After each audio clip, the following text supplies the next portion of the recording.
Ma, huwag ka naman ganyan magsalita. Hindi pa nga natin alam kung yung singsing na kinuha ni Cho yung sinasabi nyo. Bukas pupuntahan ko yun at ako mismo ang kukuha ng singsing. Saka ang pangit pakinggan na may nawawala sa bahay. Ano na lang ang sasabihin ng mga tao makakarinig? Na tayo-tayo na nga lang may isa pang magnanakaw? 4 lang tayo rito oh. Saka imposible naman malilikot ang kamay ng mga bisita natin. Kung hindi mga kaibigan, mga kamag-anak naman. Mamaya kakasalitaan nyo yan, mapaaway pa tayo.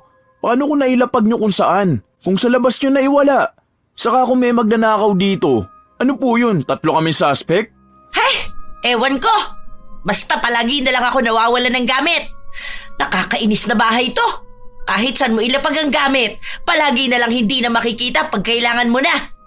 Ang sarap pitpitin ang kamay ng magnanakaw na yan. Mahuli-huli ko lang talaga yan. Ako, sinasabi ko sa kanya, matatanggalan siya ng daliri. Paano kung ang pinagkakatiwalaan mong manugang pala ang nagiging dahilan kaya nagkakagulo kayo sa bahay?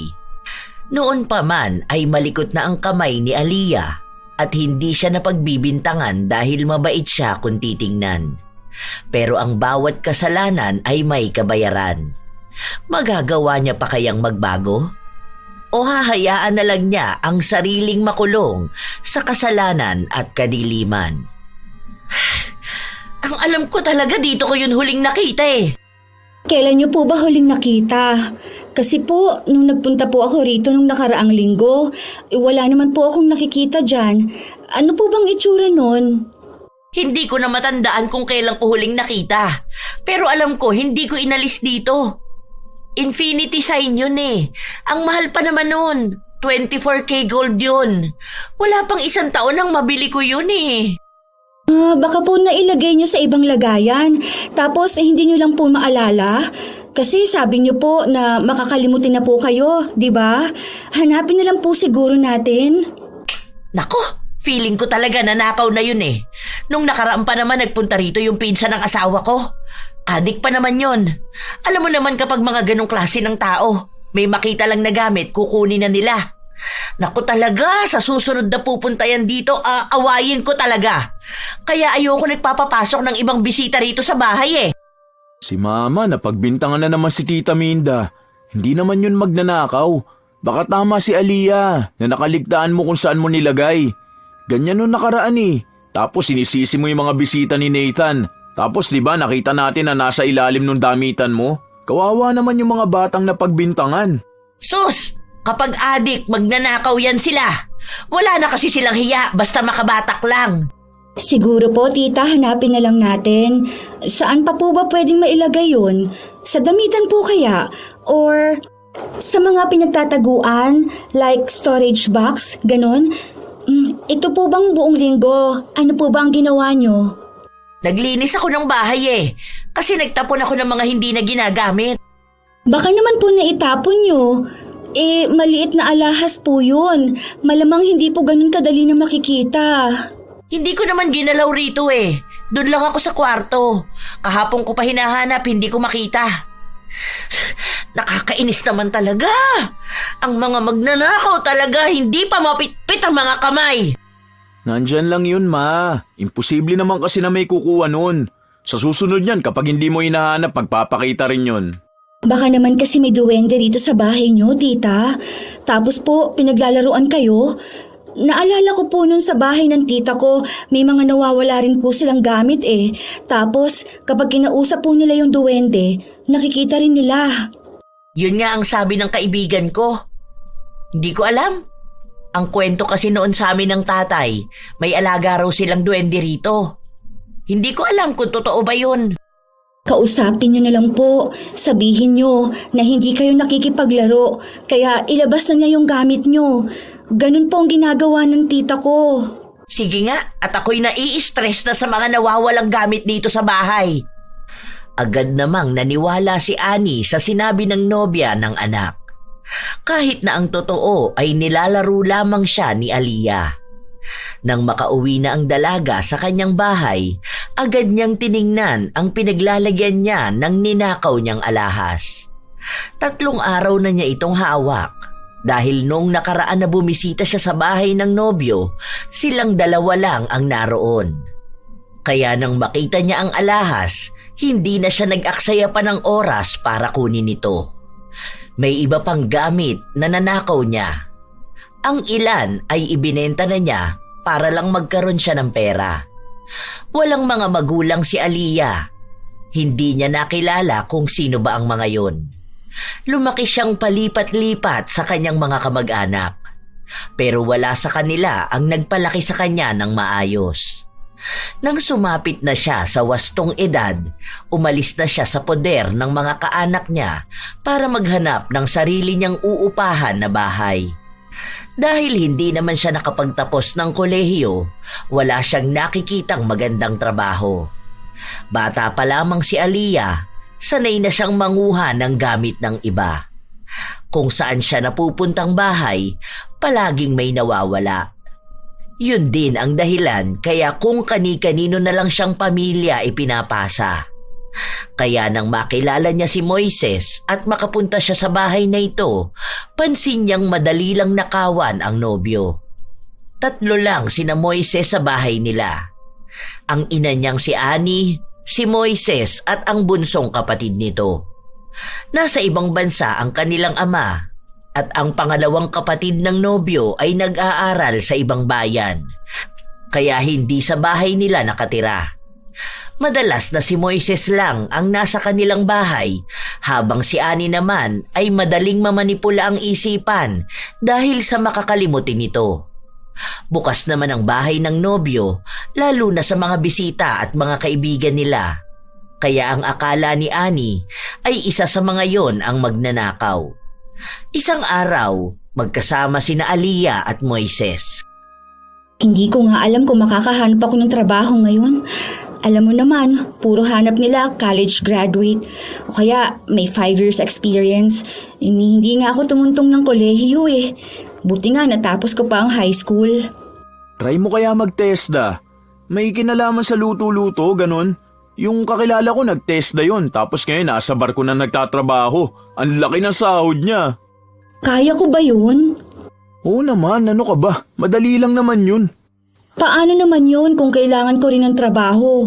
Alam mo ba, kinausap na ako ng landlord ko kahapon. Magtataas daw ng rent. Hindi ko na nga mabayaran yun ngayon eh. Nakaka-stress talaga. Sabi ko naman kasi sa'yo na lumipat ka na lang sa bahay, di ba? Mag-live-in na lang tayo para hindi ka na magbayad ng rent. Tapos saka ka mag-aral ng TESDA. Ako na lang muna ang bubuhay sa'yo hanggat wala ka pang trabaho. Nakakahiya naman sa mga magulang mo. Pwede ko naman kausapin si mama. Saka papayag naman yun lalo na ikaw naman ang lilipat sa bahay. Alam mo na ikaw ang isa sa pinagkakatiwalaan nun. Saka kapag nasa trabaho ko, walang tumatao sa bahay. Madalas na nasa shop si mama. Sure ka ba? Kung okay lang kay tita. Okay na okay kay mama. Gusto na nga niya ako mag-asawa eh. Nangihingi na ng apo. Sige, pero kausapin muna natin si tita ha. Nahihiya kasi ako sa bahay niyo eh. Pero salamat, babe. Katulad nga ng inaasahan, pumayag si Annie na sa bahay na nila tumira si Aliyah. Sa lahat ng naging nobya ng kanyang anak, si Aliyah lang talaga ang nagustuhan niya. Malambing kasi ito at talagang maaasahan sa bahay. Nakikita niya ito bilang mabuting asawa para kay Moises at magiging mabuting ina rin sa magiging apo niya. Ilang linggo pa lamang si Aliyah sa bahay ng kanyang nobyo, pero unti-unti na niyang nakikita kung ano ang bagay na susunod niyang nanakawin. Sa totoo lang, kahit na anong gawin ni Aliyah, hindi niya talaga napipigilan ang kanyang sarili na kunin ang gamit na hindi naman sa kanya. Isang araw, habang naglilinis ang dalaga, umuwi ang bunsong kapatid ni Moises at may kasama itong 2 kaibigan. Be, kukuha lang ako ng merienda nyo. Anong palaman ba ang gusto nyo? Maging sa mga bisita nila, mabait talaga ang dalaga. Pero ang hindi nila alam, kinukuha lang yung dahilan ni Aliyah para sa plano niyang pagnanakaw. Nakita niya kasi ang mamahaling relo na nakalagay lang sa gilid ng TV. Dahil doon nakatambay ang mga kabataan na bisita, magiging palusot niya yon kung sakali man na hanapin ni Annie ang nawawala niyang relo. At tama nga ang kanyang hinala. Kinabukasan, nagising siya dahil panay na naman ang daldal ng ginang. Ay, ano na naman kayang dahilan kaya nagdadadaldal na naman si Mama? Ang aga pa oh. Day off ko ngayon, gusto ko sana matulog pa. Sige na, matulog ka na muna. Ako na lang ang kakausap kay Mama. Lumabas ang dalaga at naabutan niya si Annie na naghahalungkat ng gamit. Inilipat niya rin ang lagayan ng TV. Ma, bakit po? Ano po nangyayari? Kalilinis ko lang po kahapon. Bakit po? May dumi po ba dyan? Hindi ko po kasi nailipat yan eh. Baka po kasi mahulog ko ang TV. Naiinis na naman ako rito sa bahay. Yung relo ko hindi ko makita. Inilapag ko lang dito kahapon eh.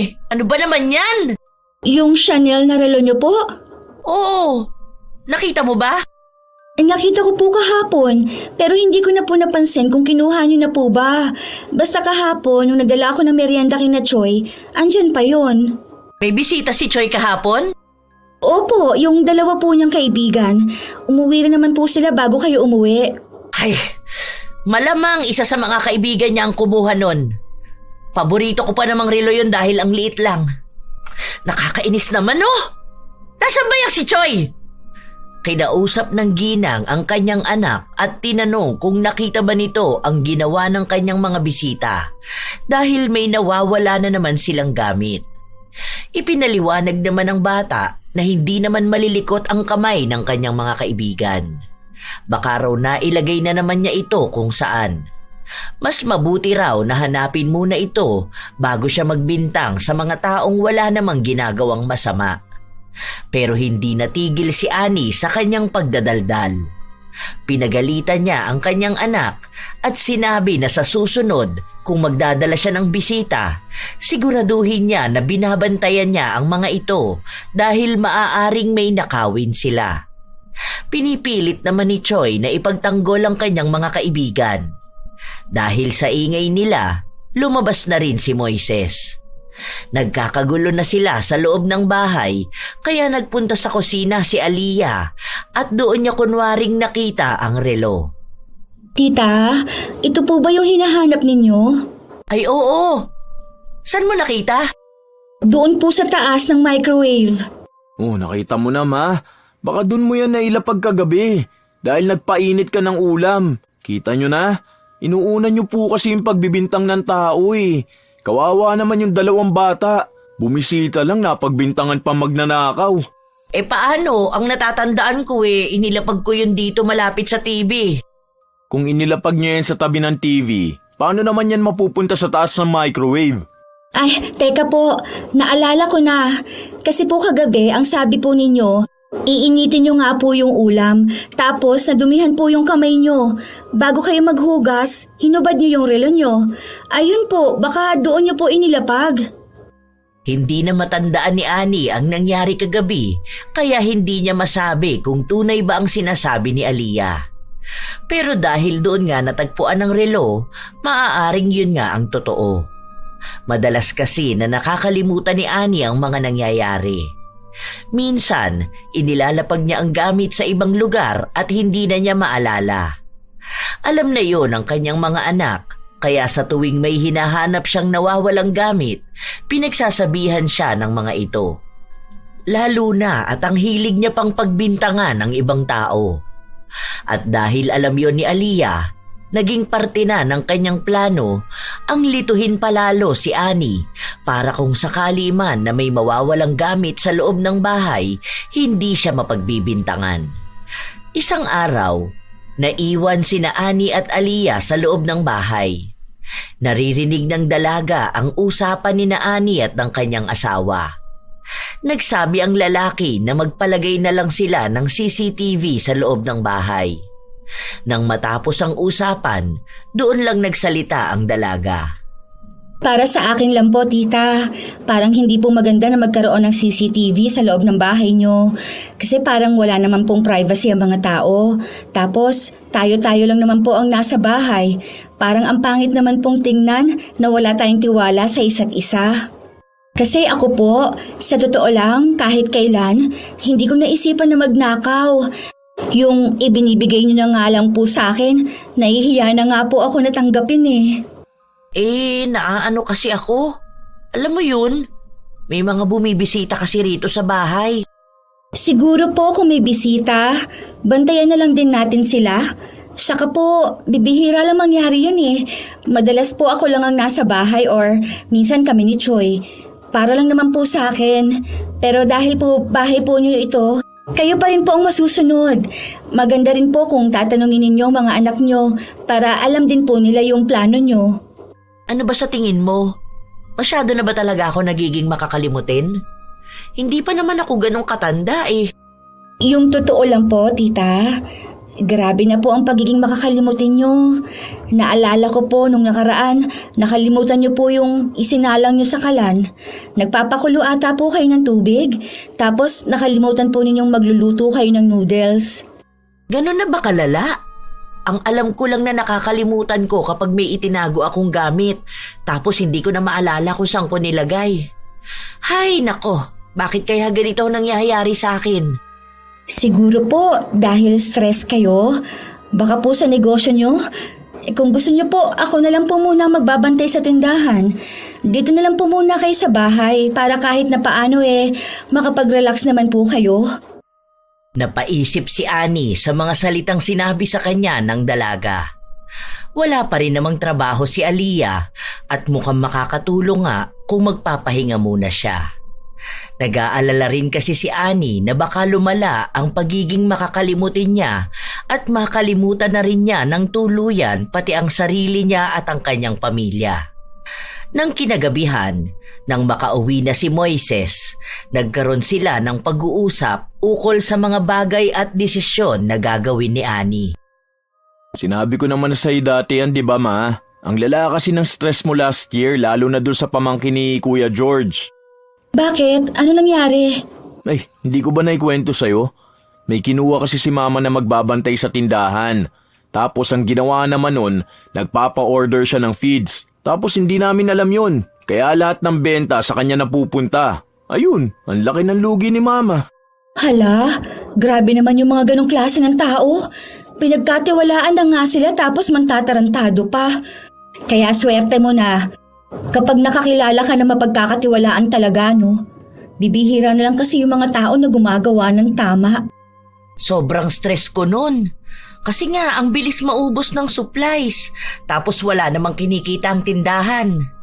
Ang tagal ding nakabawi ng tindahan ko nun. Akala ko nga malulugi na ako ng tuluyan eh. Doon nagsimula yung pagiging makakalimutin ni mama. Minsan may sasabihin pa yan sa'yo, kunwari may ipapagawa siya. Tapos makakalimutan niya na yun. Sa sobrang dami niyang iniisip dati. Tapos ang sabi ko sa kanya, magpahinga na nga muna siya kahit na dito na lang siya sa bahay. Or lumabas-labas siya para mag-enjoy. Yun din sinasabi ni Papa eh. Kaso itong si Mama ayaw naman iwan yung tindahan niya. Paano ko naman kasi iiwan ang tindahan ko? Ang tagal ko na yung negosyo, no?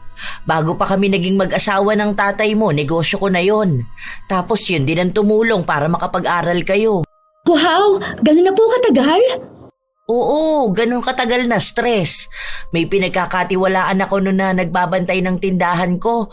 Kaso, nung nag-asawa na siya, ayun, sumama na sa ibang bansa.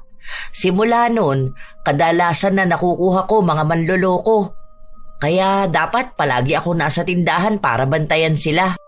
Huwag na po kayo mag-alala, tita. Hindi ko po kayo bibiguin kung hahayaan niyo po na akong magbantay sa tindahan. Tama naman po ang mga anak ninyo eh. Dito na lang po kayo sa bahay. Mas makakapagpahinga po kayo. Mas mapagkakatiwalaan naman si Aliyah, ma. Alam ko naman. Kaso, kaya nga hindi ko siya kinukuha dahil mag-aaral siya.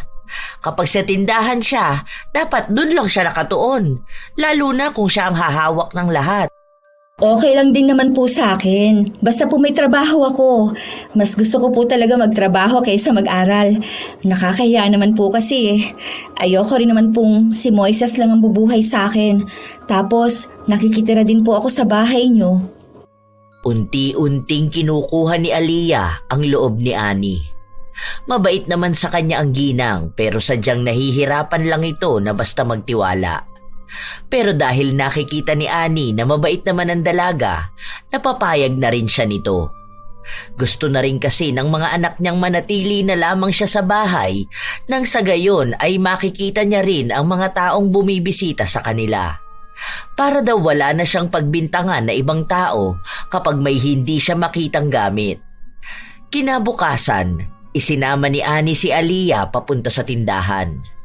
Nagbebenta sila ng pagkain ng baboy at manok. Iba na po palang itsura ng tindahan ninyo, tita.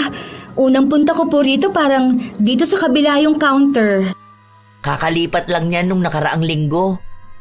Halika rito, ipapakita ko sa iyo yung mga gagawin mo. Ipinakita ni Aliyah na madali lang siyang matuto para kahit na paano ay maibigay agad ni Annie ang tiwala sa kanya. Halos 1 linggo rin na tinuruan ng ginang ang dalaga bago niya ipinaubaya ang trabaho. Masama rin kasi ang pakiramdam ni Annie kaya napilitan siya na manatili na muna sa kanilang bahay. Sa pagkakataon na hawak na ng dalaga ang kaperahan, bumubuo siya ng panibagong plano kung paano siya makakapagnakaw ng pera. Magiging madali na lang ito kung tutuusin, lalo pat nakuha naman na niya ang tiwala ni Annie. Ilang linggo pa ang lumipas, pinapakita ni Aliyah na tama lang na siya ang hinayaang humawak ng tindahan. Hanggang sa nagpasya na rin silang dalawa ni Moises na magpakasal. Bakit kaya hindi nyo nalang idiretso sa simbahan? Plano na rin po namin yan, kaso sa ngayon, mas maganda po kung makikisabay kasi sa kasalang bayan. Libre lang po doon. Pag-iipunan pa namin yan sa simbahan, ma. Alam nyo naman po na mahal ang magagastos. Para sa akin, parehas lang din naman kasi yun. Sayang naman yung espesyal yung araw kung hindi nyo rin naman gagawin sa simbahan. Espesyal naman po ang bawat araw basta kasama ko po ang anak nyo. Isa pa po, di ba ang mahalaga naman po kapag nagpapakasal ay ang pagmamahalan namin? Wala na po yan kung sa bongga ba ang kasal o hindi. Kahit na simpleng kasalang bayan lang yan, nasa paraan naman po ng pagsasama namin yan. Sa bagay, tama ka naman. Iba talaga ang mindset ng magiging future wife mo, anak. Ang swerte mo talaga kay Aliyah.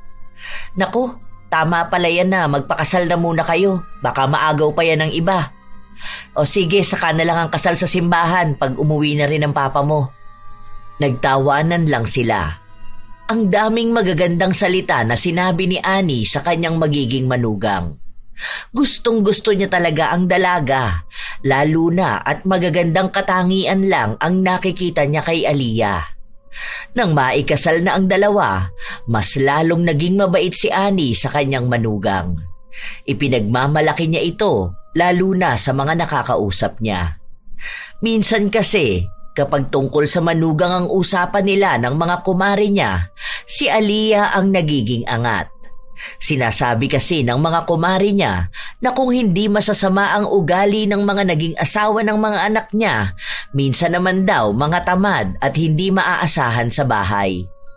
Malayo raw sa ugali ni Aliyah na kahit galing sa trabaho ay nagagawa pa ring tumulong sa gawaing bahay at kahit na minsan ay hindi niya narinig na nagreklamo. Isang araw, nakatanggap ng mensahe si Annie mula sa kanyang mga kaibigan at nagyayaya ang mga ito na magkita-kita sila. Bago pumayag si Annie, nagtanong muna siya sa kanyang mga anak. 4 na araw daw kami dun sa resort ng kaibigan ko. Alam nyo, 3 dekada na kaming magkakaibigan. Kaso, nung mga nagsipag-asawa na kami, bibihira na lang kami magkita-kita. Siguro mga 13 years ago yung huling nagsama-sama kami ng buo talaga kami. Nag-asawa kasi yung isa tapos pumunta ng abroad. Ngayon lang umuwi ng Pilipinas. Siya yung nagyayaya. Oh, bakit pinag-iisipan nyo pa? Pwede ka naman magpunta. Oo nga po, Ma. Sayang naman po yun. Minsan na nga lang po kayo magkita-kita eh. Wala naman rin po kayong alagain na bata para mahirapan kayong umalis. Saka 4 na araw lang naman po yun para makapag-unwind naman po kayo, di ba? Paano naman kayo rito sa bahay? Ma, malalaki na po kami. Ano pa pong pinoproblema nyo? Nandito naman si Aliyah. Saka si Choi, kaya naman na niyang asikasuhin ang sarili niya. Sige na po, sumama na kayo ron. Tama po si Moises, Ma. Huwag niyo pong intindihin dito sa bahay. Ako na pong bahala. Maaga rin naman po akong nagigising eh. Ako na lang po ang maghahanda ng pagkain para po may baunin din si Choi. Sigurado ka ba? Hindi ba nakakahiya sa'yo? Ano po ba kayo, Ma? Huwag na po kayong mahiya sa akin. Okay lang naman po. Basta po, enjoy po kayo sa bakasyon nyo. Dahil aalis si Annie, mas madali para kay Aliyah na samantalahin ang pagkakataon na yon. May isang gamit ang biyenan niya na matagal na niyang nais makuha. Ilang beses na niya itong nakikita sa loob ng kwarto ni Annie pero hindi siya makagalaw lalo pat palagi nang nasa bahay ang ginang. Unang araw na wala si Annie, ang araw na wala ring pasok si Aliyah. Nang siya na lang ang maiwang mag-isa, pasimple siyang pumasok sa loob ng kwarto ng biyenan. Saan niya naman inilagay yun? Nung nakaraan lang, dito ko yung nakita eh. Imposible namang dadalhin niya yun. Ay, ayun! Talagang itinago niya pa. Akala niya yata hindi ko ito makikita. Buti naman, nakuha ko rin to. May seller na ako nito eh. Masaya si Aliyah habang itinatago niya sa kanyang bulsa ang pares ng hikaw na kinuha niya.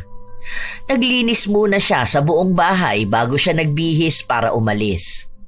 May nakausap na siyang kukuha ng hikaw. Hindi siya ang makikipagkita sa bibili, kundi ipapadaan niya ito sa isang kakilala na pinagkakatiwalaan niya. Bago siya umalis, sakto naman na dumating si Choi. May kasama itong lalaki na may katandaan na at pakilala nito ay tiyuhin ni na Choi. Magandang araw po. Ay pasensya na po kayo pero aalis po muna ako ha. May kailangan lang po akong puntahan. Pero tinawagan ko naman na po ang asawa ko. Sinabi ko po na napadalaw kayo rito. Ikaw na lang muna ang bahala sa kanya, Choi. Ha? Babalik din naman ako. Bibili lang ako ng uulamin natin mamaya. Dito na lang po kayo kumain ha, Tito Bin? Magalang ang dalaga kaya natuwa rin sa kanya ang tiyuhin ng kanyang asawa. Nagmamadali na rin siyang umalis dahil kanina pa naghihintay sa kanya ang kausap niyang tao.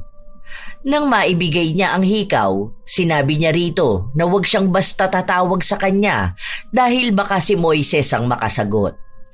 Inililihim din kasi ni Aliyah na nakikipagtagpo siya sa ibang kaibigan dahil ang alam ng kanyang asawa ay wala siyang ibang kaibigan. Maraming inililihim si Aliyah kay Moises at hindi naman naghihinala sa kanya ang asawa dahil sa galing niyang magtago at magpalusot. Nang makabalik sa bahay si Aliyah, naabutan niya na nakauwi na ang kanyang asawa. Oh, kararating mo lang ba, babe? Oo, tumatawag ako sa'yo kanina para itanong kung nasan ka. Isasabay na sana kita pa uwi. Ay, hindi ko napansin. Naka-silent ata ang cellphone ko. Oo nga, ang dami. Pati pala si Mama tumawag din. Naku, sorry, hindi ko napansin. Nagpunta kasi ako ng palengke. Bigla kasi ako nag-crave ng sinigang na hipon. Alam mo naman kapag nasa labas ako, hindi ako humahawak ng cellphone, di ba? Natatakot kasi ako baka ma-snatch. Alam mo naman ang mga snatcher, ang bibilis sa mga kamay. Hindi, sige okay lang. Isasabay sana kita eh. Tapos si Mama tumawag sa akin kasi nalaman niya nga na nandito si Tito Bin. Oo, nag-chat kasi ako kanina. Sinabi ko nga sa kanya.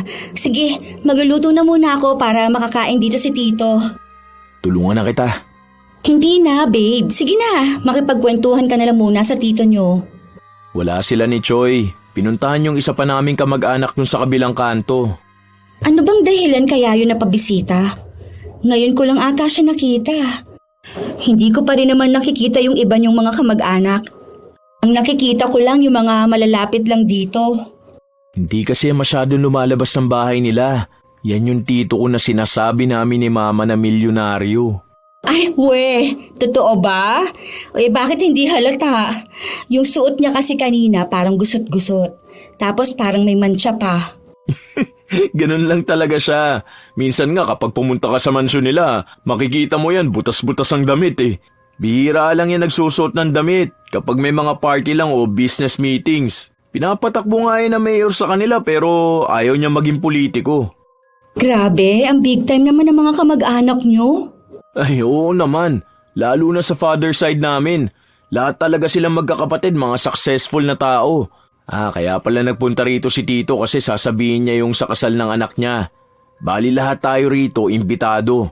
Tapos 3 araw free accommodation dun sa hotel sa Makati. Mga kamag-anak namin sa father side ang pupunta. Makikilala mo yung iba.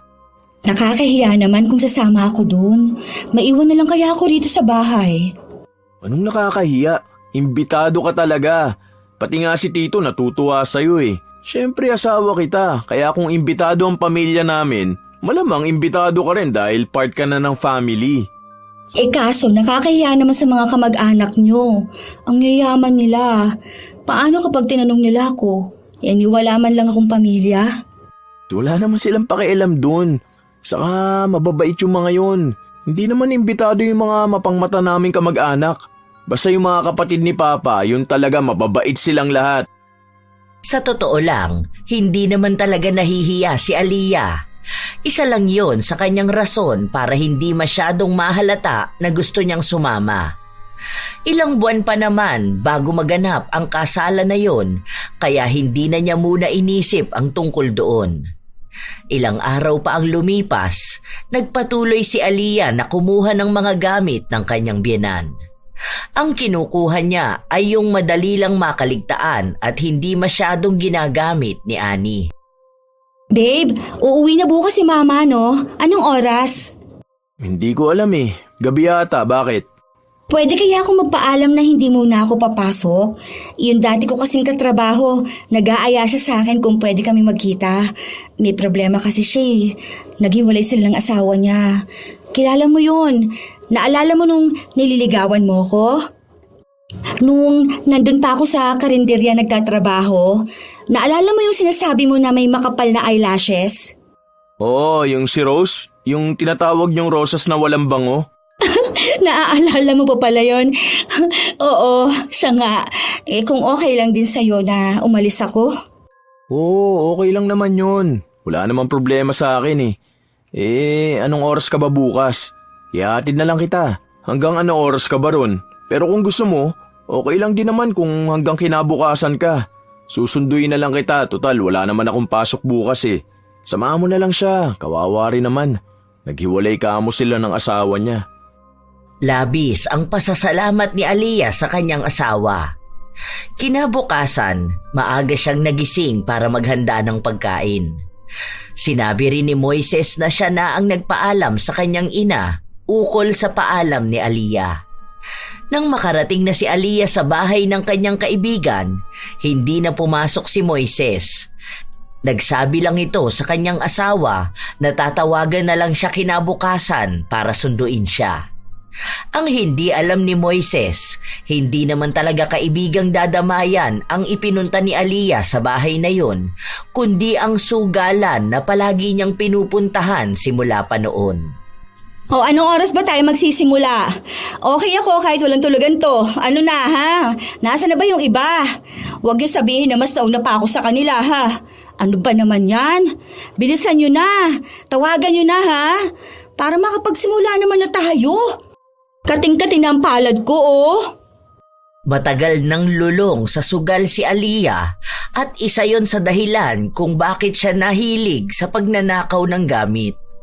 Dahil mamahalin ang mga nakuha niya sa kanyang biyenan, malaking pera din ang puhunan na magagamit niya sa buong laro nila.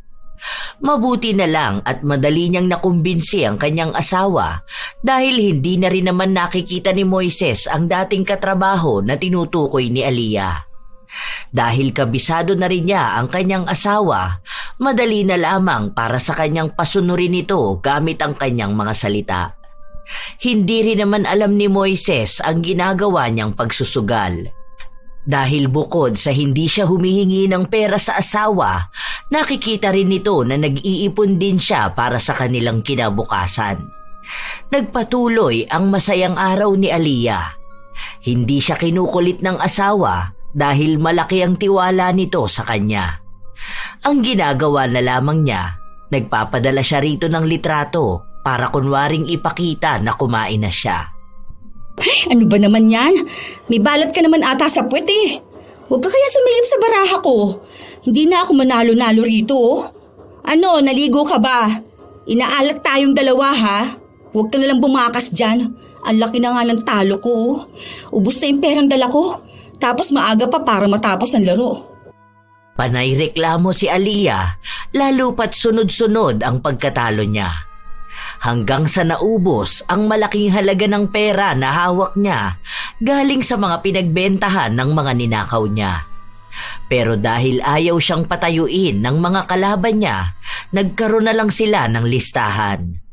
Noong una, kahit na paano ay nakakabawi naman si Aliyah. Pero sadyang hindi para sa kanya ang araw na yon, kaya natalo siya. Malaking halaga ang dapat niyang bayaran sa bangka. Oo, promise. Akong bahala sa'yo. Bigyan mo lang ako ng 1 linggo. Papalitan ko ng mamahaling gamit yung utang ko sa'yo. Basta tiwala ka lang. Para naman tayong hindi magkakakilala rito ah. Alam mo naman na ni minsan hindi kita binigo, di ba? Walang takutan na magsusumbong sa asawa ha, hoy. Kayo ha? Basta, gagawin ko yon. Baka nga sobra pang maibigay ko sa'yo, ano? Malaking halaga ang kailangang maibigay ni Aliyah at sa oras na hindi niya yon maibigay ayon sa araw na napag-usapan nila, makakarating daw kay Moises ang listahan ng utang niya. Yun pa naman ang ayaw ni Aliyah dahil malamang ay papangit ang tingin ng kanyang asawa sa kanya at baka mahirapan ulit siyang maging malaya sa pagsusugal. Habang nagpapatuloy ang araw, nagpaplano si Aliyah ng bagong pagnanakaw. Isang araw, may kinuha siyang singsing na nasa lamesa lang. Pero nang balak na niya itong ibulsa, biglang dumating si Choi. Sa kanya pala ang singsing at binalikan niya ito sa bahay nang mapansin niyang hindi niya ito suot. Akala ko kay mama yan. Itatabi ko sana para ibibigay ko mamaya pag uwi niya eh. Sana tumawag ka na lang sa akin nung hindi mo sure kung nasa bahay ang singsing mo. Para sana hindi ka na umuwi. Baka maliit ka pa niyan sa next klase mo. Lihim na may inis na nararamdaman si Aliyah dahil akala niya ay makakaisa na naman siya. Kinukulit pa naman na siya ng pinagkakautangan niya. Nang isang beses na maliligo na si Aliyah, napansin niya na may naiwang singsing sa lagayan ng sabunan. Iyon ang kinuha niya. Nang makakolekta na siya ng 3 gintong alahas, nakipagkita na naman siya sa kakilala niya. Sabihin mo sa kanya sobra pa yan ha. Sa kanya ka nalang kumuha ng porsyento o kaya kung maibebenta mo yan ng mas mahal. Tunay na ginto naman lahat yan eh. Walang nagsusuot ng peke sa bahay na yon. Yung padre de pamilya kasi nila palagi nagpapadala ng alahas. Sige na, saglit lang ako eh. Babalik pa ako ng tindahan. Nagmamadali si Aliyah na umalis. Pagpunta niya ng tindahan, nakita niya roon ang biyenan. Oh, ma, ano pong ginagawa niyo rito? Wala, napadalaw lang. Boring na sa bahay eh. Ah, may kinatagpo lang po ako. May binili po akong damit sa online. Sa susunod, huwag mong basta iiwan ang tindahan, ha? Alam mo naman na ikaw lang ang pinagkakatiwalaan ko. Ayoko pa naman nagtitiwala sa kung sino-sino. Kung kailangan mong umalis at medyo matatagalan ka, sabihan mo ko para ako muna ang papalit sa'yo. Bakit po parang stress kayo? Na-stress na naman ako sa bahay. Kanina pa ako hanap ng singsing ko, hindi ko na naman makita. Oh, anong singsing naman po, ma? Noong nakaraan may nakita ako sa bahay pero kinuha po ni Choi kasi ang sabi niya sa kanya. Dapat nga po itatabi ko yun eh. Kasi kako, baka mawala na naman kasi nakaligtaan nyo na naman. Ang itsura po nun parang ano po siya. Wedding ring pero may X na nakapalibot. Ay oo, Yun nga ang hinahanap ko. Ayun po, kinuha po ni Choi. Dahil ang sabi po niya, sa kanya raw po yun. Binigay ko naman po dahil hindi ko naman po alam kung sa inyo po yun.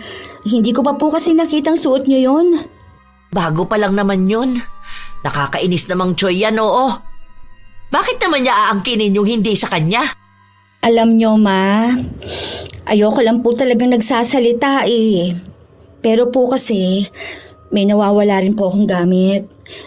Hindi naman po siya ganun kamahal tulad sa inyo pero may halaga rin naman po yun.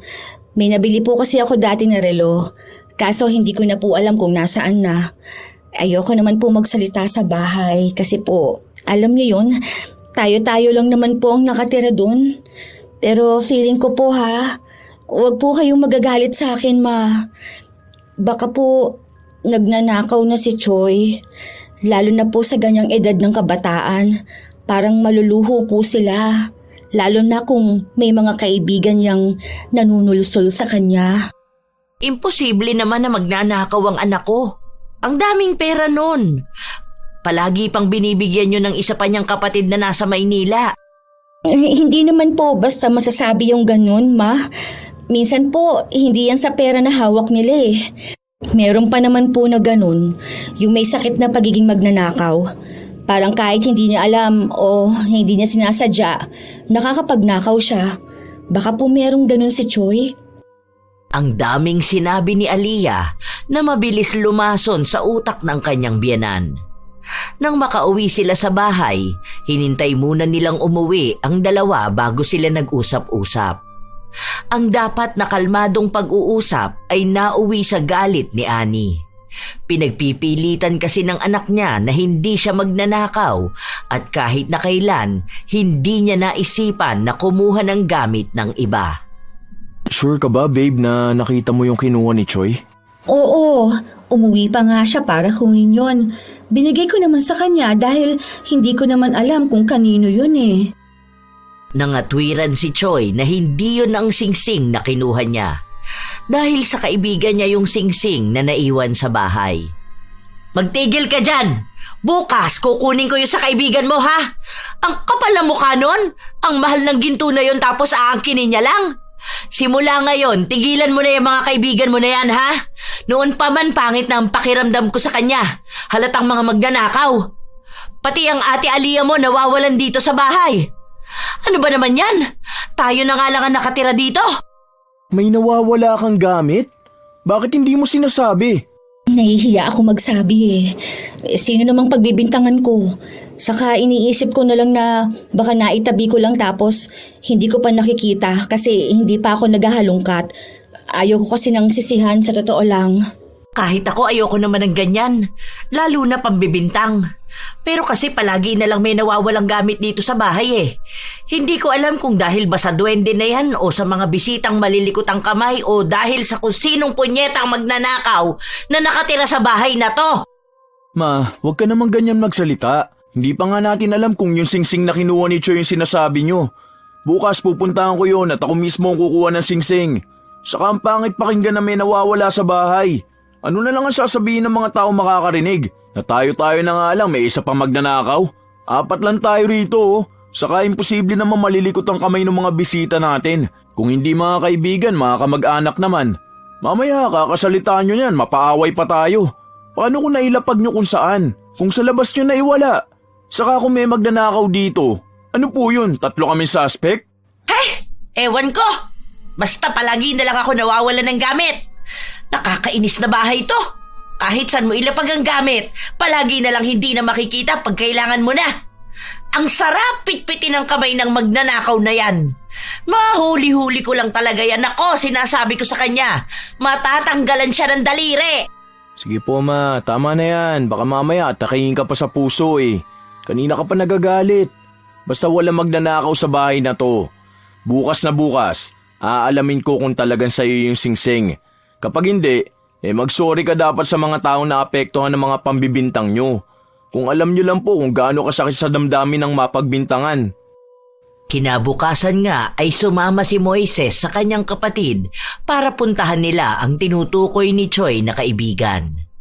Nakita ni Moises na ibang klase ng singsing ang hawak nun. Kaya sinabi niya sa kanyang ina, pero nagmamatigas si Ani na baka pinalitan na lang nung ipapakita sa kanya. Dahil sa mga sunod-sunod na nagiging issue sa nawawalang gamit, tila ba nagkaroon na ng lamat ang kanilang pamilya. Hindi na masyadong nakikisama sa kanila si Choi o hindi ito nananatili sa bahay nila kapag walang ibang tao. Dahil katwiran niya na baka may mawala na naman at siya ang mapagbintangan. Hanggang sa dumating na ang araw ng kasal na pupuntahan nilang pamilya. Sana naman walang mawala doon, no? Nakakahiya naman at mga kamag-anak pa ang makakasama natin. Mayayaman pa ang mga yun. Ma, wala namang mawawala doon. Ano po ba naman yan? Ang ganda na nga ng mood nating lahat eh. Paalis na nga po tayo, ganyan pa kayo magsalita. Pinapaalala ko lang dahil nakakahiya naman yun. Lalo na sa tatay nyo kung magkakaroon ng issue tungkol sa mga nakawan na ganyan. Oy Choy, umayos ka ha? Hindi na kumibo ang bata. Tumangulang siya. Halata na hindi siya masayang sasama.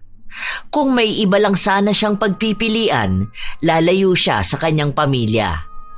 Nang makarating sila ng hotel, naroon na ang ilan nilang mga kamag-anak. Nagkaroon ng pag-uusap, kumustahan at ang pagpapakilala kay Aliyah. Ay, hello po. Kayo po pala yung kinukwento nila na negosyante. Ito ang manugang ko. Nako, napakabait nito. Responsable pa tong asawa. Tapos kahit na hindi mo utusan sa bahay, kusang kumikilos. Minsan nga pinagsasabihan ko na at baka hindi ako agad magkaapo dahil palaging pagod at nakatuon lang sa trabaho. Biro lang. Pero totoong napakabait nitong manugang ko. Talagang maaasahan sa lahat. Ngumingiti lang si Aliyah sa mga sinasabi ng kanyang biyenan. Mabilis namang nakasundo ni Aliyah ang mga kamag-anak ng kanyang asawa. Kahit na kanino siya matapat, palagi niyang nadadala sa usapan. Hanggang sa bago sila umuwi, may nagsabing nawawala ang kanyang pitaka. Dahil sa nangyari, hindi muna sila nakalabas. Sinubukan muna silang kausapin isa-isa. Ito na nga ba ang sinasabi ko? Huwag ka naman muna mambintang, ma. Mamaya hindi naman pala sure na nawawala yung wallet niya. Kita mo naman ang bitbit nilang maleta, dalawang malaki. Paano kung naipit lang pala nila ron? Hala, wait lang. Yung relo ko hindi ko na makita. Inilagay ko lang yun sa bag ko eh. Tapos inilapag ko sa upuan kanina. Nawawalan ka rin ng gamit? Hindi mo ba nailagay sa maleta natin? Hindi ah. Kasi bago tayo lumabas kanina, nakaayos na yung maleta eh. Inilapag ko yung bag ko nung lumapit ako dun sa tita niyong isa. Nawawala na rito oh. Bigay mo pa naman sa akin yun. Nakikisabay lang si Aliyah sa usap-usapan ng nawawalang gamit. Dahil ang totoo, wala naman siyang dinalang relo at ang tinutukoy niya ay naisama na niya sa naipusta niya sa sugalan. Pero ang totoong nawawalan ay yung isang kamag-anak nila. Napulot ni Aliyah ang pitaka nung nahulog ito sa banyo. Kinuha niya lang ang pera pero iniwan niya ang pitaka sa loob ng inidoro. Nang makita ang pitaka, wala na ang pera. Dahil doon ay nagkalabasan ng sama ng loob. Dapat ay masaya lang ang araw nilang yon dahil naghahanda na rin silang umuwi sa kani-kanilang bahay pero nagkaroon pa ng ganong senaryo. Kung sino-sino na ang sinisi. Kung ano-anong masasakit na salita na ang lumabas. Habang ang tunay na salarin ay nakikilabas ng inis dahil sa peke niyang nawawalang gamit. Hanggang sa ilang araw na ang nakalipas, patuloy pa ring nagbabangayan ang magpapamilya, lalo na sa social media. Parang tanga naman tong mga to. Talaga nagpaparinigan pa. Mga gunggong. Ang yayaman nyo nga. Ang bobobo nyo naman. Ay, ano ba naman yan? Napunta sa pera ang mga utak. Ay, bahala kayo sa buhay nyo. Basta ako, may pera akong pangsugal. Pero kulang pa to. Nasaan kaya yung bagong bigay ni relo kay Ani? Para may reserba lang ako kapag natalo ako sa sugal. 3 araw na mananatili sa bahay si Aliyah dahil gusto ni Annie na siya na muna ang magbabantay ng tindahan. Sa totoo lang, mas gusto nga yun ni Aliyah dahil mababa lang ang kupit niya kapag nasa tindahan siya. Tapos, madalas na pagod pa siya. Nakita niya ang relo, kaya itinabi na lang muna niya sa loob ng luma niyang sapatos. Bukas pa siya aalis para magsugal. Nang kinagabihan, hinahanap na naman ni Annie ang relo niya pero hindi niya makita kahit na anong gawin niya. Punyeta naman! Nasaan na ba yung relo na yon? Isang beses ko palang nasusuot eh. Huwag naman sabihing nawawala na naman. Ano ba yan? Nagwawala na si Annie sa loob ng bahay nila. Pinagbabaliktad na niya lahat ng gamit para lang makita ang nawawala niyang relo. Palaging ganun na ang nangyayari, kaya para bang nasasanay na lang ang pamilya niya sa ginagawa niya. Nang patulog na ang mag-asawa, lumabas muna si Aliyah para magbanyo, habang ang asawa naman niya ay napatayo dahil sa ipis. Nang dumampot siya ng lumang sapatos para patayin ang ipis, napansin niya ang nasa loob ng sapatos. Bakit may relo rito? Ito ba yung hinahanap ni Mama? Bakit nandito?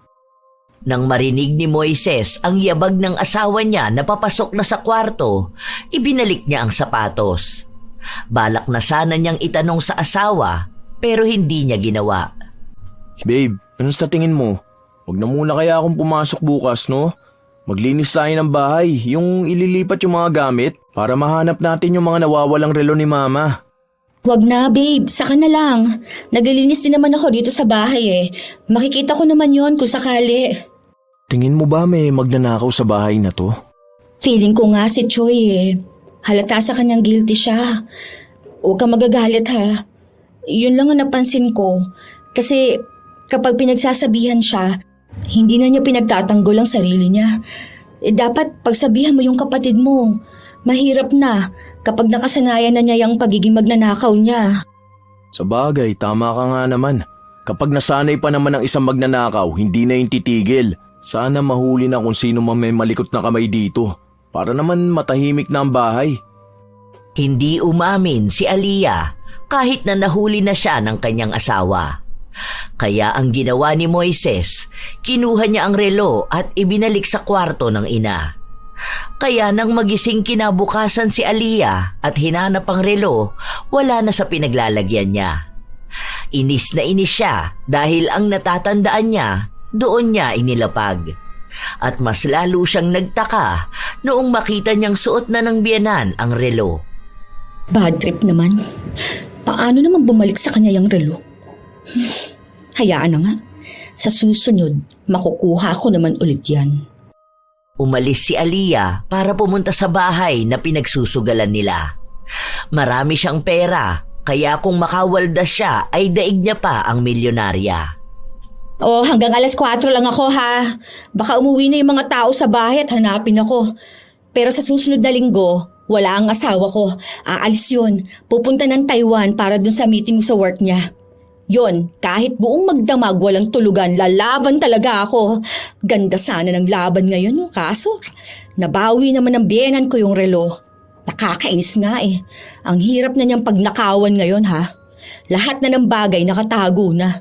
Sana makumbinsi pa siyang wag nang magpalagay ng CCTV sa bahay. Ang dami niyang arte. Pwede naman siyang humingi ulit ng gamit sa asawa niya.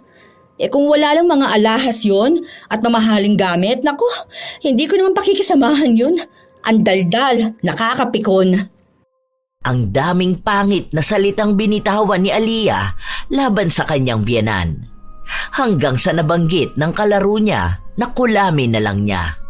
Para daw kung sakali na mahirapan, ipamana na agad ang mga gamit sa kanya. Natawa lang noong una si Aliyah pero seryoso ang kausap niya. Ibinigay sa kanya ang numero at lokasyon kung saan niya matatagpuan ang mangkukulam. O kaya ay pwede naman daw siyang samahan. Wala naman yon para kay Aliyah, pero nang napansin niyang naghihigpit na sa lahat ng gamit ang biyenan, bigla na lang niyang naisip na magpakulam. Nilinaw niya na hindi niya naman ipapapatay si Annie. Pero gusto niya lang na manghina ito at mawala ng kakayahan para kumilos mag-isa. Para hayaan si Aliyah na tumulong sa kanya. Sa ganong paraan, mas mapapadali ang kanyang pagnanakaw. Yun nga ang nangyari. Bigla na lang nahimatay si Annie habang nasa tindahan siya, kaya dinala siya sa ospital at si Aliyah lang ang nagbantay sa kanya bago dumating si Moises. Ano nangyari kay Mama? Ayos na ba siya?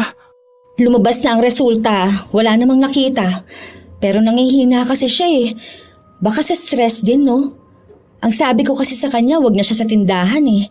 Lalo na ngayon, ang daming stress dun dahil yung ibang supplies na galing dun sa bagong supplier. Mga sira naman. Inaasikaso ko na nga yun para ibalik. Ma, anong nararamdaman mo? May masakit ba sa'yo? Maayos naman ako, anak. Huwag kang mag-alala. Nahihilo lang talaga ako. Magpahinga ka na lang muna, Ma. Huwag ka na kasi magpaka-stress. Ang sabi sa akin, pwede naman na raw iuwi si Mama. Sige, ako nang bahala. Umuwi ka na muna sa bahay. Baka nandun na si Choi. Ako na lang ang mag-aasikaso dito para makauwi na rin si Mama. Hindi naman tumanggi si Aliyah na umuwi. Dahil ang mangyayari, siya lang ang mag-isa sa bahay at makakakuha na naman siya ng alahas. Ilang araw pa ang lumipas, palagi na lang nakahiga sa kama si Annie. Ang manugang naman niya ang palaging nagbabantay sa kanya. Nak, pwede bang pasuyo ako ng tubig? Sige po, sandali lang ha. Mamaya po mga 3 p.m. inom po kayong gamot. Wala namang epekto sa akin yung gamot. Sayang lang ang pera natin dyan. Kaso yun po ang sabi ng doktor nyo. Siguro dahil matanda na rin ako kaya ganito. Baka malapit na ang oras ko. Huwag nyo naman pong sabihin yan, Ma. Baka po kasi sobrang stress nyo. Huwag po kayo masyadong magpaka-stress. Kung hindi nyo po kontrolado ang isang bagay, huwag nyo na pong isipin pa. Kunwari, may nawawala kayong gamit. Hayaan nyo na lang po. Kung makikita nyo naman po, di makikita. Kung hindi, ganun po talaga yun. Paano? Mahahalaga sa akin ang lahat ng gamit ko. Mas mahalaga naman po ang buhay ninyo. Dalang-dala naman si Annie sa mga mabubulaklak na salita ng kanyang manugang. Dahil nanghihina na siya at hindi na makagalaw ng walang tulong ng iba, si Aliyah na ang nagpresenta na alagaan siya. Habang inaasikaso niya ang biyenan, pasimple naman itong nagnanakaw ng mga alahas at minsan pa ay pera. Marami pa naman nun si Annie dahil wala siyang bangko. Ang libo-libo niyang pera ay nakalagay lang sa kanyang damitan. Pasimple at pautik-utik lang ang kuha ni Aliyah para hindi mahalata kung may malaking pera na nawawala. Isang araw, habang natutulog si Annie, lumabas si Aliyah para magsugal. Oh, show money Kasi simula pa lang natin gusto niyo na kaagad magpalista. Tingnan niyo ako, ang daming pera. May mga alahas pang maipupusta. Game na! Nasa kasarapan sila ng paglalaro nang may sumugod sa kanila at itinaob ang lamesa. Buwisit naman Ang ganda na ng baraha ko! Babe, anong ginagawa mo rito? Dito mo pala dinadala yung mga ninanakaw mo? Kaya naman pala ayaw mo kung papasukin dito sa bahay ng kaibigan mo dahil hindi naman pala to basta bahay lang. Pasugalan to! Hindi. Ano lang to? Katuwaan lang. Wala to, babe. Ano palang ginagawa mo rito? Bakit ka umuwi ng umaaga? Katuwaan? Pero ang kakapal niya mga perang nasa harapan nyo. Ito, ano to? Parang alahas to ni Mama. Isa pa, alam mo na nga na may sakit si Mama tapos iiwan mo siya mag-isa sa bahay, ha? Mabuti na lang umuwi agad si Choi. Kung hindi, baka nahulog na sa kama si Mama dahil gusto niya magbanyo. Bakit sa akin mo isinisisi lahat, ha? Hindi ko naman kasalanan kung baldado na yung nanay mo. Ginagawa mo akong katulong. Para simpleng kasiyahan ko lang na ganito, ayaw mo pa? Minsan ko na nga lang ito ginagawa, Minsan? Minsan kapag hindi ko alam, ha? Ayos ka pala, no? Bait-baitan ka tapos magnanakaw ka naman pala. Ang dami pang nadamay na tao dahil sa pagbibintang ni Mama sa kanila. Tapos lalabas na ikaw pala itong magnanakaw? Nakakahiya ka? Hindi ko alam kung bakit pa kita pinakasalan. Sige, dito ka na sa mga kaibigan mong katulad mong masasama ang ugali dahil tinotolerate nila ang pagiging magnanakaw mo. Magkaiba magnanakaw sa sinungaling eh, pero ikaw pinagsama mo pa. Hindi natapos ang bangayan ng mag-asawa hanggang sa nakauwi silang dalawa. Pinaghahagis din ni Moises ang gamit ng kanyang asawa. Ano bang nangyayari sa inyong dalawa? Bakit ba kayo nag-aaway? Hindi ko naman alam na gising pala si Mama eh. Gusto ko lang naman sana lumabas at magpahangin. Tapos magagalit ka na sa akin. Gusto mo pang makipaghiwalay? Alam mo naman na ikaw lang ang maaasahan ko. Ang maaasahan namin ng anak ko. Tigilan mo na ako sa mga drama mong ganyan. Akala mo ba hindi ko nahahalata, ha? Ano bang sinasabi mo? Hindi ko naman maintindihan eh. Masama na bang magpahinga ako, ha? Tao ako, napapagod ako. Lalo na, buntis ako. Tigilan mo ako sa mga ganyan. Huwag mong hintayin na makapagsalita ako rito dahil malalaman nila ang mga kalukuhang ginagawa mo. Nakakahiya ka? Nagsisisi na akong ikaw ang pinakasalan ko. Sana pala maski nilalab pa kita lalo para hindi ganitong gulong dinala mo sa pamilya ko. Ma, kausapin niyo naman po si Moises. Hindi ko naman po alam ang dahilan kung bakit siya nagagalit sa akin. Wala naman po akong ibang ginawa eh. Kulang pa po ba itong ginagawa ko sa pamilya natin? Sige po, kung matitiis ninyo, nasa kalsada na lang ako titira. Habang pinagbubuntis ko itong apo ninyo, ayos lang po. Siguro po, kakayanin ko na lang ang mabuhay mag-isa. May iba naman na po atang mahal ang anak ninyo. Aalis na po ako. Nilalaro na naman ni Aliyah ang biyenan gamit ang kanyang mga luha. Awang-awa naman sa kanya si Annie, lalo pat nababaitan sa kanya ito. Hindi rin mawari kung ano ba ang tunay na dahilan kung bakit sila nag-aaway mag-asawa. Ayaw kasing banggitin ni Moises ang tunay na dahilan ng kanyang galit. Huwag kang umalis, anak. Dito ka lang, ha? Ano ka ba naman, Moises? Bakit mo naman pinapalayas ang asawa mo? Tapos buntis pa. Hindi mo maiintindihan. Kapag nalaman mo, magagalit ka rin sa kanya. Aaminin ko na po. Nahuli niya kasi ako naglalaro ng bingo. Natutulog naman po kayo kanina.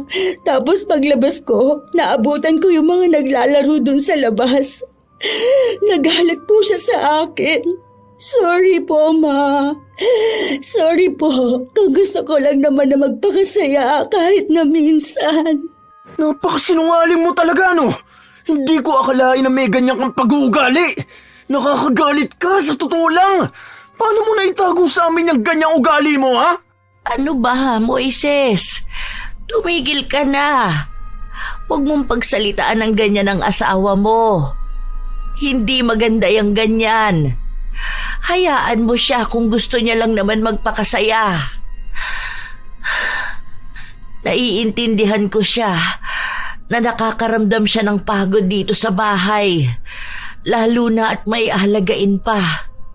Huwag kang umalis, Aliyah. Dito ka lang. Ayusin niyo yan. Hindi yung maliit na bagay lang sa pagsasama niyo. Hiwalayan na agad ang naiisip na solusyon. Nanginginig na sa galit si Moises dahil siya pa ang nagmumukhang masama, na para bang siya pa ang walang kwentang asawa. Hindi umalis si Aliyah dahil siya pa ang kinampihan ng biyenan. Nang dalawa na lang silang magkasama ng kanyang asawa, doon na bumalik ang tunay niyang ugali. Saan ka pupunta? Wala kang pakialam. Paanong walang pakialam? Asawa mo ako? Hindi na kita asawa.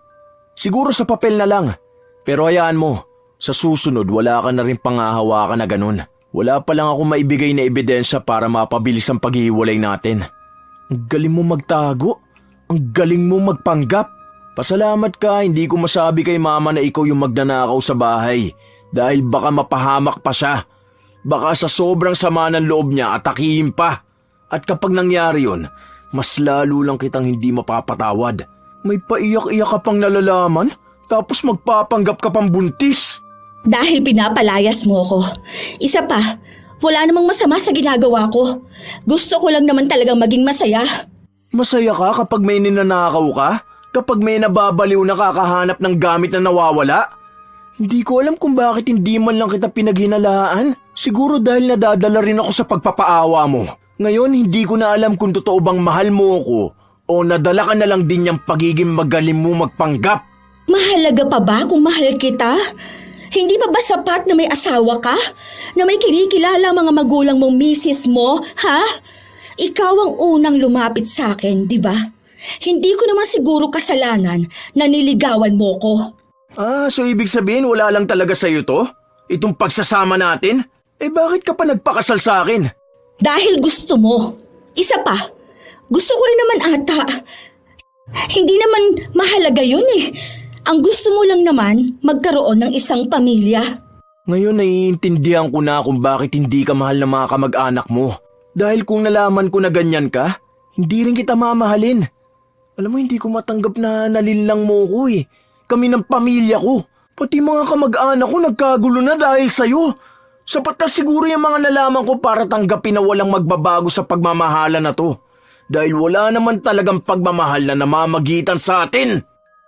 Masakit ang katotohanan na yon para kay Moises. Ang babaeng mahal niya, walang pagpapahalaga sa pag-ibig. Gustong-gusto na niyang palayasin si Aliyah, pero hindi niya magawa dahil nakikiusap ang kanyang ina. Kung may lakas lang sana si Annie, sasabihin ni Moises ang lahat. Pero dahil mahina ang kanyang katawan, hindi na nais pang dagdagan ng kanyang anak ang stress na nararamdaman. Unti-unti nang kumukolekta ng ebidensya si Moises na siyang magagamit niya para hiwalayan ang asawa. Kahit na mahal niya si Aliyah, hindi siya papayag na pinipili lang siya nito dahil lang siya ang pinakasalan at siya ang kailangan. Habang tumatagal din, lalong lumalala ang karamdaman ni Annie. Ma, dapat ayusin mo na yung pamana mo. Kunwari, kung paano mo hahatiin sa mga anak mo yung pera mo o mga alahas mo. Pinag-iisipan ko na nga yun. Kapag sinasabi ko naman kay Moises, ayaw niyang gawin ko. Sabi niya, mabubuhay pa naman ako ng matagal. Paano kapag hindi na talaga, di ba? Malay mo, pagtapos natin mag-usap, bigla ka nang mamatay. Paano mo hahatiin sa mga anak mo yung kayamanan mo? O kaya, pamanahan mo ko, ganun. Kahit yung mga alahas mo na lang, ang dami pa naman nun. Hayaan mo, may makukuha ka pa rin naman dahil asawa ka ng anak ko. At para na rin sa magiging una kong apo. Ngayon mo na lang ibigay. Hindi ko yan mahaharap. Lalo pat, hindi ako makapag-isip ng maayos. Madalas na masama ang pakiramdam ko. Ano ba naman yan? Hindi na lang pumili kung anong ibibigay. Kunin ko lahat yan eh. May sinasabi ka ba, anak? Wala po, Ma. Ang sabi ko po na magpahinga po muna kayo. Uminom na po kayo ng gamot para makatulog na po kayo. Pagod na si Aliyah magpanggap pa, lalo pat wala na rin siyang sustento na nakukuha mula sa kanyang asawa. Balak sana niyang kumuha na ng mga alahas at pera, matapos nun ay tatakas na siya palayo sa asawa niya. Alam naman na rin ni Moises ang gawain niya, kaya hindi na niya mababawi pa ang tiwala nito. Dahil may sakit na rin naman si Annie at walang magiging lunas ang mga doktor, dito na mababaling ang atensyon ni Moises at hindi na siya hahanapin pa. Habang natutulog si Annie, naghahalungkat naman si Aliyah. Pero wala siyang makita kahit na ano. Dahil sa inis niya, halos magdabog siya. Anong hinahanap mo dyan, anak? Wala po, ma. May hinahanap lang po ako na pwede ninyong suotin mamaya kapag naligo po kayo. Nagising ko po ba kayo? Sige po, tulog na po ulit kayo, ma. Hindi naman ako natulog. Kanina ko pa pinagmamasdan ng ginagawa mo. Wala kang makikita dyan. Dahil kinuha na ni Moises lahat ng alahas at pera ko. Saan naman niya dinala? Bakit hindi po ninyo sinabi sa akin? Hindi ko naman alam na hahanapin mo. Ang sabi niya sa akin, itatabi niya para hindi makuha ng magnanakaw. Mukhang tama nga siya. Mas safe sa paglalagyan niya. Alam nyo, matagal na ako nagtitiis sa bahay nyo, ha? Mga buwisit kayong lahat, lalo na yung anak mo. Isa ka pang alagain. Akala nyo ata katulong nyo ako rito. Ang kakapal naman ng mga mukha ninyo. Bakit ka naman ganyan magsalita, anak? Ano bang ikinagagalit mo? Lahat! Mga buwisit kayo! Makalayas na nga sa punyetang bahay na to. Maghanap kayo ng mag-aalaga sa inyo, ha? Para yun ang bayaran ninyo. Hindi yung nakakalibre kayo sa akin. Okay na rin yan eh. Hindi ka na rin naman gagaling dyan sa sakit mo. Magdusa kayong lahat. Maubos sana lahat ng pera nyo at maibenta nyo lahat ng ipinagdadamot ninyong gamit sa akin. Leche! Kinuha ni Aliyah ang cellphone ni Annie at iba pang gamit na pwede niyang maibenta. Mas lalo siyang nagagalit dahil mababang halaga lang ang mga nakuha niya. Kung alam niya lang na uunahan siya ni Moises sa mga alahas, sana ay mas marami na ang kinuha niya noon. Dahil wala namang ibang bahay na pupuntahan si Aliyah, dumiretso siya sa pasugalan. Wala pa ron ang kalaban niya, kaya naghintay pa siya ng ilang oras. Inalok niya rin sa ibang mga naglalaro ang mga gamit na hawak niya. Ang mura mo namang gustong bilhin to? 10K mo naman na. Tingnan mo, wala namang issue eh. Makinis pa. Kaya mo naman i-format to para mawala ang password. Ito na lang. Oh, wedding ring? Totoong gold yan. Tingnan mo to. Wala nang ibang ginawa kundi ang mambarat. Ano na? Panlaro ko lang mamaya, oy. Mababa talaga ang naging benta niya sa mga gamit. Kahit na ang alahas na regalo sa kanya ni Moises, ibinenta na niya para lang magkaroon ng perang ipapangsugal. Nang dumating na ang mga kalaban niya, agad silang naglatag ng lamesa.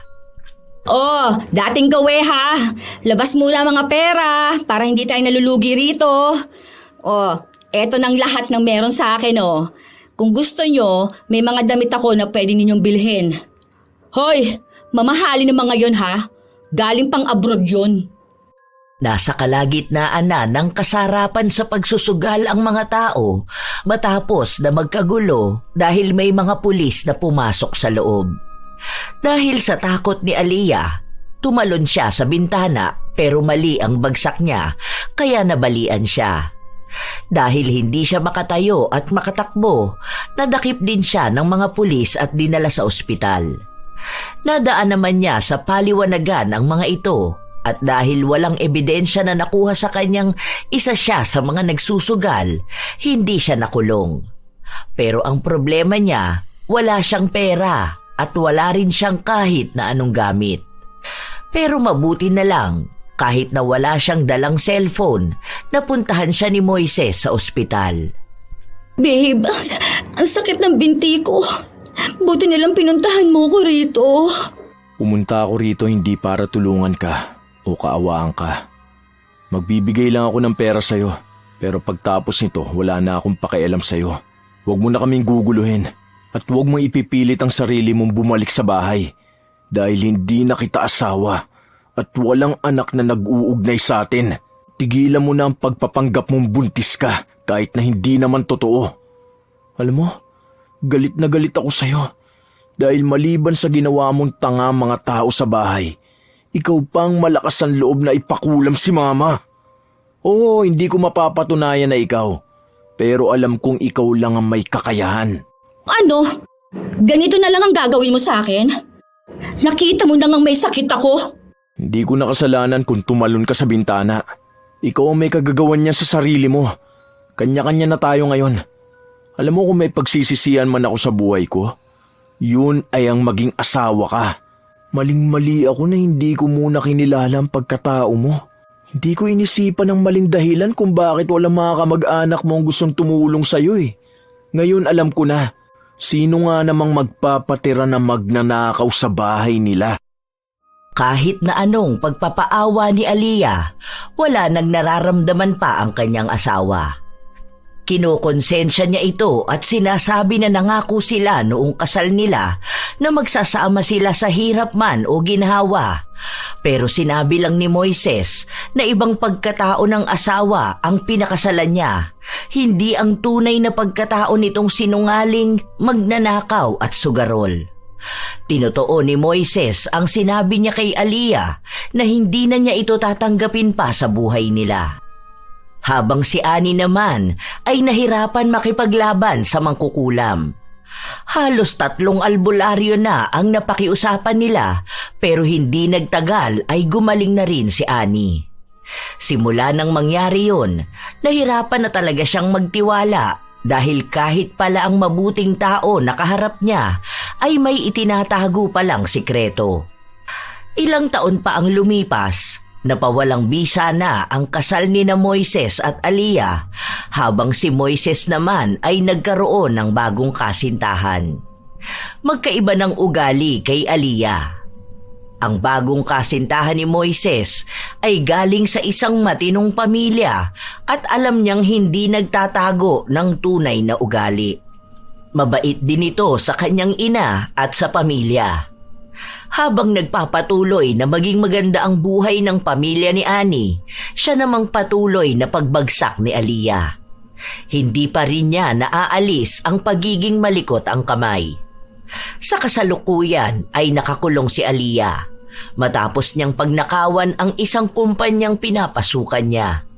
Wala na rin siyang naging balita sa dati niyang asawa at tuluyan na nga siyang kinalimutan ni Moises at ng pamilya nito. Minsan, ang mga taong magnanakaw ay nagtatago sa isang magandang imahe para hindi mapaghalataan ang masasama nilang ginagawa.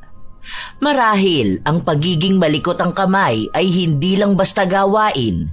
Nagiging sakit na rin ito ng isang tao na kahit na anong gawin ay hindi na nila magawa pang talikuran. Minsan, ang kasalanan ay maitatago pang pansamantala. Pero darating ang araw na ang tunay na mukha at pakay ay lilitaw. Ang pagnanakaw at pagsusugal ay hindi lamang nakakasira ng kabuhayan, kundi pati ng relasyon at pagkatao. Ang taong magnanakaw at sugarol ay alipin ng sarili niyang kasakiman. At ang alipin, kahit magkunwari ng kalayaan, ay nananatiling bilanggo ng sariling kasalanan. May mga tao talagang kahit maging mabuti ka sa kanila, gagawa pa rin ang ikasisira mo. Kaya may mga taong nahihirapan magtiwala dahil sa mga magnanakaw na mapagpanggap. Naway may natutunan kayo sa ating bagong kwento ngayon.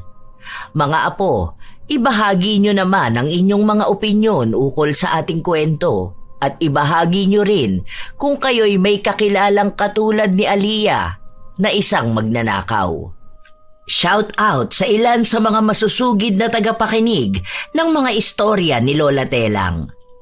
Nilda Dultra, Larnie Azurin, Chambo Diday, Elda Int Vin, Eunice, Ami Pacana, Sheila Legrama, Du Bautista, Mora Vanessa, Jaylan Dagan, Geraldine Diaz, Belen Baladhay, Rowena Yuson Papa, Pamela Allen, Richelle Ann, Chinita Closa, Cherry Mukbang ASMR, Elizabeth Dungka, Valerie Joy Nadal, Leia Gawaran at sa anak niya na si Miko, pati na rin sa Black Vibora Tattoo at sa pamilya niya na sina Aryan, Nico at Kabi. Jean Malhabor, Rhea Santos, Clara Joy Martinez at sa kanyang asawang si Jerwin Nabol, Mary Jane Rico, Ellen Torres, Giovanni Alabado. Shout out din sa inyo, Al San Jose, Emmy Ofalia, Riza Rizardo, Hayashi J. Megan, Elizabeth Dacles, Lourdes Imon, Myla, Irisabela Tuazon, Liza Rosario, Domingo Puamo, Riz Magante, Elizabeth Pamintuan, Wild Angel, Jinky Gonzales, Evelyn Gonzales, Elena Vidal Ibalar, Estela Cabral da Silva, Lolita Mariano, Kim at Kirben Española at Delegiro family, Josie Merguinho, Miss Bicol, Marilor Guevara at sa Guevara family, Annabel Mendoza, Arvid Shane Hoiberg Channel. Salamat sa pakikinig nyo, Rose Ann Romasanta, Stiela Chand, Venus Ravas, Jason Simanes, Resel Naelgas, Evelyn Abayan, Marisol Lucero, Maricar San Juan, Jane Hedulian, Fermin Paragoso, Cindy Jackson, Remy Hervasio, Dodds Hunco, Shobe Gloma TV, Roselyn, Juvelyn Santos, Ankahe Vlog, Norlin Rosales, Hanilin Tripon. Kumusta kayo? Melanie Mel, Marisa Villanueva, Triple D, Rosita Kayabyab, Mikey ng Jensan, Leslie Martinez, Liza Rivero, Cliven Dubalan, Merlin Gasga, Zilpa Hara Reichert, Baby Jen Langkay, Fatima Priti, Presi Tangbawan, Gia Bule de la Cruz, May Ann Navarro, Mary Joy Galicia, Merly Fatalia, Gary Gubio, Ellen Lagos, Mars Pugal, Jonavi Lumadang, Bryson Victoria, Rizo Yu, Beng de Jesus. Shout out sa mga apo kong solid mula umpisa, Sidney Crosswind at sa kanyang anak na si Christine Lane Bandoho, Supladang Pasaway, Lovely Rose Roa at Princess Rain Roa Alawami, Kimpoy Feliciano, Hazel Fiesta, Marie the Lightworker, Gia Gigi, Francisco Ning, Jeremy Saranillo Francisco, Matt Sarol, Mel Santarita, Esteli Reyes at sa Reyes family ng Marikina City, AJ Chua ng Subic, Zambales, Vicky Yabut, Roy Lacandalo, Josefina Fuelias, Phoebe Ranyada, Mike James Tapak, Wilma Leses at advanced happy birthday sa kanyang mga anak na si Donna Leses sa September 28 at Shireen Leses sa September 30. Leonisa Cobo, Lurian Vitalicio, Jenny Suzuki, Raquel Hasigawa and to her husband Mitsuru, Maria Lina Kagawa, Lynn Hasigawa, Elise Padilla, Lydia Lopez, Gemstone Claro, Lance MBB, Rosalina Bugayong, Ami Yong, Ami Bag, Angelina Ignacio. Sa buong team Manok ng Amsik Angeles City, Pampanga, Ray Galedo at sa Galedo family ng Kabuyaw, Laguna, Roslyn Mangilin, Cherry May Libiran, Robert Crimen, Razon Yao, Milrose Demate, Angel Cancelier, Jaime Constantino, Jennifer Makasinag, Alma Naong at Rachel Whitney. Ako ang inyong Lola Telang at maraming salamat sa lagi niyong pagsubaybay, mga apo.